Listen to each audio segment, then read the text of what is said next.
وصفاتهم من حسنها لا توصف فازوا بأعلى رتبة ومكانة فلذاك من بين ورى لم يعرف لبسوا العوائد في الدنا فتستروا لم يخلقوا العادات لم يتصرفوا نزعوا الشعار فما لهم من آية إلا الهدى لا زينة وتغاشوا قد آثروا قدم النبي صلى الله عليه وسلم عليه الصلاة bismillahi rahmaani rahim mbokk jullit yi mbokk taaliba yi asalaamaaleykum wa rahmatullahi taala wa barakaatuhu bu ngeen gisee suñu toogaay bi ñu nekk fii nga xamante ni mooy ci biir ahlu bayti rasul sallallahu alayhi wa sallam muy njabootu waa kër Seydina Muhammad sallallahu alayhi wa sallam ñi nga xamante ne ñoom ñooy suñu yaakaar àdduna ak alaaxira muy jotaay bu rëy jotaay bu mag boo xamante ne ñiy waajal bés ban bés muy le 5 novembre nga xam ne woote bi nga xamante ne suñu xalif général Cheikh Aya wulu Cheikh Taalibi wulu Cheikh Saad Bou woote na ko fii ci Maris Ndiaye mu nekk waxtaan wu rëy woo xamante ne amaloon nañ ko fii ci Mermoz kër Chérif Ba mu dajale ñi nga xamante ne moo di njabootu Seydina Muhammad sallallahu alayhi wa sallam njabootu Cheikh Mohamed Fadal njabootu Cheikh Saad Bou ñu fas yéene waxtaan ak taalibe yi ak mbokk jullit yi nekk ci biir réew mi ak bitim réew Sénégal Mauritanie ak diaspora bi yëpp ñu ñëwoon teew fii seen télévision Nimza TV fas yéene leen digtal li nga xamante ne jëlee nañ ko ci waxtaan woowu noonu nga xam ne amaloon nañ ko ay heure njabootu Cheikh Saad Bou yëpp bu ko defee rek ñu tàllal suñu micro Chérif Mahfou borom Ansar. li mu fi doon waxtaanee nag lenn rek la muy organisation boo xamante ni jeunesse su kër Cheikh Saad Bou jeunesse su kër Cheikh Mohamed Fadal ñoo am yéene ànd ko ak liggéeyal ko suñu xalifa bii di Cheikh Aya pour jàppale ko ci xilaafa maamam Cheikh Saad Bou bii nga xamante ni man moom lay tuddee l'homme de centenaire ndax ku nekk xam nañ ni Cheikh Saad Bou 2017 lay am téeméeri at ci biir suuf te ki yàlla tombeel mu nekk xalifaam jamono boobu mooy Cheikh Aya kon liñ fi doon waxtaanee mooy organiser wu gën a déggoo suñu biir tàllalante loxo bokk ndey ak baay pour lépp loo xamante ne réussite la pour bisam dugg seem Sénégal fii muy le 5 ñu koy woowee ci stadium Maris Ndiaye di ci woo taalibe Cheikh Saad Bou ñi nga xamante ni tey Cheikh Saad Bou moo defar seen maam ci tënk ñu ngi ci woo waa kër Cheikh Day Calaw Seck waa kër Cheikh Yirim Ndumbaan Seck waa kër Cheikh Adjuma Ba waa kër Cheikh Ahmadou Ndiaye waa kër Cheikh Paté Sarr waa digaan ñëpp ñu ngi leen di woo ñi nga xamante ni Cheikh Saad Bou moo defar seen maam ba tey àdduna yëpp xam leen ñu ngi leen di woo ci ñëwu suñu xalifa muy xalifa général di tariqa Khadria muy Cheikh Aya doomu Cheikh Talibé doomu Cheikh Saad Bou ñun daal jeunesse bi ñun amuñu lenn lu ñuy bañ ak lu ñuy nangu lenn la ñu gëm te ci sama turu ay nawle sama ay frère laa koy waxee lenn la ñu gëm xooluñu ci lu ñu neex ak lu ñu naqari suñu xalifa maam Cheikh Saad Bou wax dagg leen ñu dagg defar leen ñu defar toog leen ñu toog taxaw leen ñu taxaw amuñu kàddu amuñu ndigal amuñu sañ-sañ amuñu martaba amuñu dara Cheikh Aya tey mooy suñu bunt ci Cheikh Saad Bou te moo fi toogal Cheikh Saad Bou kon ñun jeunesse bi ñu ngi koy wax moom suñu bàyyi suñu xalifa dafay joxe ordre rek ñun ñu defar mais ñun ñëpp tey amuñu luñ fiy bañ ak luñ fiy nangu ci ndigalam la ñuy wëy ci waawam la ñuy wëy ci déedéem la ñuy bàyyi. xaat kàddu ki nga xamante ne moo di Cheikh na wuldu Cheikh Taalibu ya mu woote li nga xamante ne mooy taalibe yi rawatina ñi nga xamante ne ñoo nekk ci diaspora bi. Cheikh rajim bismillahi rahmani rahim wassalatu wassalamu ala ashrafil mursalin Muhammadun sallallahu alayhi wa sallam. Après avoir commencé par le nom de Dieu qui est le miséricordieux, le tout miséricordieux, et sur salut sur son prophète en ce jour mémorable où toute la jeunesse chérifienne s'est réunie à Dakar aujourd'hui sous l'égide du fils du Khalif général qui est son émissaire. Nous faisons appel à qui? À l'ensemble de la famille chérifienne partant de Cheikh Mohamed Fadel, le socle et sur son émissaire de l'Afrique subsaharienne, sur l'Afrique noire, Cheikh Saad Bou, Cheikh Mohamed Fadel, de Nimja. L'appel c'est quoi? C'est sur ordre du Khalif général, qui fait appel à l'ensemble de la famille chérifienne et de ses disciples et des grands chefs que Cheikh Saad Bou a instauré sur l'ensemble du territoire sénégalais et des autres États voisins. Pourquoi? Pour parler avec eux le 5 novembre au stade de Marius Ndiaye, pour parler avec eux et défiler sa feuille de route, ainsi donner les prédictions de Cheikh Saad Bou pour la préparation du centenaire, pour la préparation de l'avènement de la confrérie Khadria en Afrique, surtout au Sénégal. De cet appel, nous lançons un appel à l'ensemble des disciples de Cheikh Saad Bou, à l'ensemble des Khadr,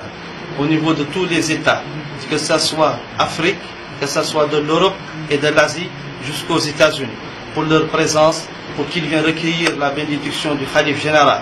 et qu'ils viennent récupérer ces bénédictions ainsi que ces prédictions qu'il a dit, qui fait un appel pour qu'aujourd'hui, que l'union fait la force. Il faut s'unir autour de Cheikh Saad Bou,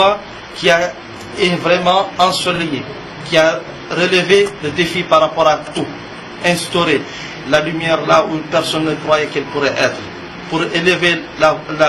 voix de l'islam, pour élever la force de Dieu. Et pourquoi? Et pour instaurer le zikr permanent au cœur des âmes. C'est quoi? C'est la parole de la ilaha illallah. Il n'y a de Dieu que Dieu. Sa force de prédiction, sa force qu'il a pu guider et illuminer l'ensemble de ses disciples vers quoi? Vers le sentier de Dieu. Et de cet appel, donc c'est pourquoi nous appelons l'ensemble des mouvements guidés, dont leurs guides sont ici présents et qui n'ont pas pu être présents. Aussi, on lance l'appel à l'ensemble des musulmans pires qui veulent être guidés et qui veulent voir la force divine rayonner à travers la descendance du prophète alayhi salatu wassalam. Donc cet appel il est généralisé partout. Il n'y a pas sans distinction dans la confrérie Khadria, sans distinction dans l'entité chérifienne. Aujourd'hui, donc de ça, on accueille qui? On accueille le représentant du prophète alayhi salatu wassalam sur terre, en Afrique. C'est quoi? C'est le petit-fils de Cheikh Saad Bou. Entre lui et Cheikh Saad Bou, il n'y a que son père Cheikh Talib Bou. De par cette force et de par cette aujourd'hui reconnaissance vis-à-vis de notre vénéré Cheikh Saad Bou, nous appelons tout le monde et que tout le monde soit derrière ce Khalif général pour l'accompagner, pour l'aider dans la mission qui lui est revenue aujourd'hui. C'est quoi? Celle de rayonner le drapeau de l'islam, celle de la continuation de l'œuvre de son grand-père, celle de quoi? Celle de montrer aux gens la force et la constance que Cheikh Saad Bou a pu amener dans cet État qui est le Sénégal. Donc ça concerne que ce soit du président de la République, qui est un fils et un frère, et qui est un partisan aussi dans la confrérie, ainsi que l'ensemble de son gouvernement, et toutes les institutions étatiques qui sont au Sénégal, ainsi que le corps diplomatique, ainsi que toute association, tout ONG présent au Sénégal, nous les invitons à venir écouter l'appel du Khalif général Khadr, Cheikh Aya ou Cheikh Talib Bou, ou Cheikh Saad ou Cheikh Ahmed Fadl. Wassalatu wassalam ala ashraf al-mursalin, wa la hawla wa la quwwata illa billah al-ali al-azim. Merci. Wassalatu wassalam ala ashraf al-anbiya wal mursalin, Muhammadin sallallahu alayhi wa sallam. أن الحمد لله نحمده ونستغفره ونستهديه ونعوذ بالله من شرور أنفسنا ومن سيئات أعمالنا من يهده الله هو المهتدي ومن يضلل فلا هادي له وأشهد أن لا إله إلا الله وحده لا شريك له وأشهد أن محمدا عبده ورسوله صلى الله عليه وسلم. koreji Sénégal, koreji Afrique, koreji monde entier miɗen on nodda angilen ɗon ñalawma mawɗo mo ganduɗa ko ñalawma khalafa Cheikh Saad Bou woni Cheikh ay lomtiɗo Cheikh Bounana gimmiɗo ɗo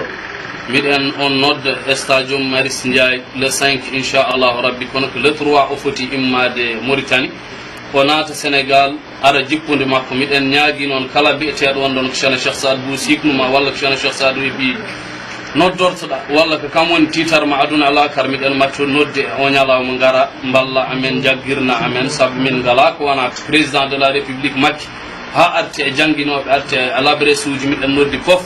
saabu neɗɗo kala mbo yawanma ñaladema tan ko jawiɗomo minen ko o ñalawma min jogui miɗen noddi Sénégal no foti foof yo ngar ɓe jaggiran amen o ñalawma bu loolu passé manit sama mouvement la am muy Safinatoul Najat maa ngi woo ñëpp mag ak ndaw góor ak jigéen woo naa leen ci bés bi nga xam ne moom mooy suñu bés kon ñu ngi woo ñëpp ci président de la république ba ci jàngalekat yi xeebuñu kenn yéemuñu kenn ñu ngi woo ñëpp ñu jàppale ñu ci suñu bés bi nga xam ne moom la suñu xalif suñu papa suñu wayjur suñu lépp di jógee Nouakchott incha allah Mauritanie incha allah le 3 di dugg si Sénégal képp ku yàlla mun loo boo ko mënoo teeru ji jama wala rooso sax nga def ko ndax defaloo ko kenn sa bopp nga ko defal ndax képp ku def ci jabootu Seydina Mohamed di nga ko gis àddina gis ko àllaaxira kon ñu ngi woo ñëpp comme ni ma ko woowee ci mbokku pulaar yi noonu laay wooyee suñu waa mbokk yëpp nga xam ne Sénégal ñoo bokk nay bokk baay ñun ak yéen doonatul taalibe ak sëriñ dafa mel ne ndox ak soow boo ko jaxasee dootoo ko tàggale kon ànd boobu dañuy ñaan yàlla mu wéy ba ci kanamu Seydina Mohamed Sénégal nag am ngeen lu rëy loo xam ne li monde entier benn réew amul ndax waa kër yonent bi ñu ngi fu ne waaye fu ñu fës fu jaxasoo ak yéen di jël seeni doom di am ak yéen njaboot jaxasoo ba mu ngeen toll ci yenn martaba yi kon yéen la ko yàlla jagleen kon bu leen naagu na ngeen góorgóorlu ngeen xam ne li ngeen am jafe na ngeen yëg ne am na lu ngeen am bu ngeen ko defee di ngeen gis njëriñ bi àddina gis ko àllaaxira wasalaamaaleykum wa rahmatullahi taala kon mbokk yi gannaaw ba ngeen déggee woote bu Cheikh Sidaat yi woote ci kàllaama pulaar woo taaliba yëpp ñu tàllalaat suñu micro ki nga xamante ni moo di Cheikh Mamin mu Cheikh Khatab bu Casamance muy woo mu war a waxal mbokk Casamance mbokk soosey bon bandi maninkoo yëpp ñu déglu Cheikh Mamin mu sànni ci kàddu ci li nga xamante ne moo di woote xalifa bi la 5.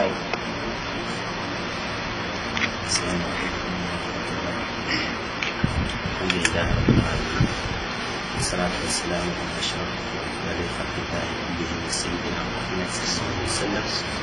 ñu ngi nuyu ñëpp di sant ñëpp di leen gërëm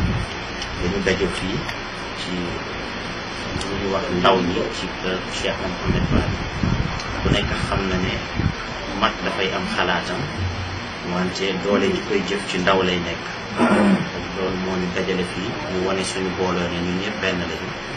waa kër Cheikh na Cheikh Saad Bou waa kër Cheikh na Mouhamed Fadel yëpp ñu ngi leen di woo ak boole ci badi mandinkool kiiɗiɗe na khalifa général oɗo ñentanala min keta cheikh Aya o cheikh talibouya o cheikh na cheikh Saad Bou baɗigol ɓe kiɗɗi signol termagnol talibol pour yeyanmaɓe na jiyata allah na Cheikh Saad Bou bi nga xamante ne moo di doomu xalif général bi mu sànni ci kàddu yi nga xamante ne jot na fee jub ci waxtaan yi nga xamante ne sëtaat yi amaloon nañ ko tey bés bii ngir waajal le 5 boobu le 5 novembre fële ci stadium Marius Ndiaye Cheikh Talibou yëpp ban message ngay lancé ci taalibe yi nga xamante ne ñu ci àdduna bi. bismillahi rahmaani rahiim wa sallallahu ala nabiyil karim a'uudu billahi mina sharri shaytaani rajiim واعتصموا بحبل الله جميعا ولا تفرقوا واذكروا نعمة الله عليكم إذ كنتم أعداء فألف بين قلوبكم فأصبحتم بنعمته إخوانا صدق الله العظيم. أولا شاكر حكومتين ورسائل السلطانية شاكر رابطة الشباب للشيخ اللبناني الشيخ محمد وائل اللبناني والشيخ سعد بو على بدر وردة وعلى دعمهم تواصل جهودهم وطالب من جميع مريدين طريقة قادرية باستخدام الخليفة العام للطريقة القادرية بموريتانيا والسنغال وحرب بريطانيا وطالبهم من جميع الدوائر والهيئات المحبين. والسلام عليكم ورحمة الله وبركاته. waaleykum salaam. mbokku jullit yi mbokku taalibe yi yéen a ko déggandoo muy woote bu mag woote kan mooy suñu xalif général Cheikh Aya wulu Cheikh Talibou wulu Cheikh Saad Bou yal na fi yàlla yàggal ko fi lool te wér ak njabootam ak njabootu Cheikh Saad Bou njabootu Cheikh Mouhamed Fadel yëpp.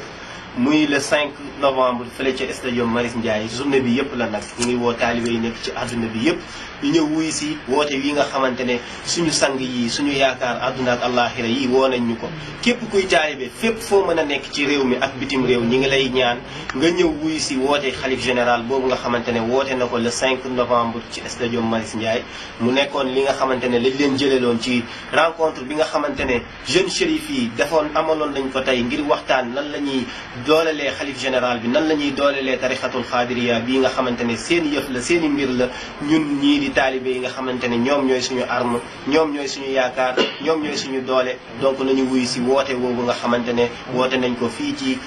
stadium Marius Ndiaye le 5 novembre 2016. وتأدب وتلاطف وتعاطف ولقد وجدنا رابعهم آثار طمست وكان عن الأنام تصاور فجرت بنا نار بيض طريق فالكل يشرب ما يشاء ويغرب لا إلا الله لا لا إلا الله لا لا إلا الله لا لا إلا الله لا لا إلا الله والسلام عليكم الله يا ربي يا الله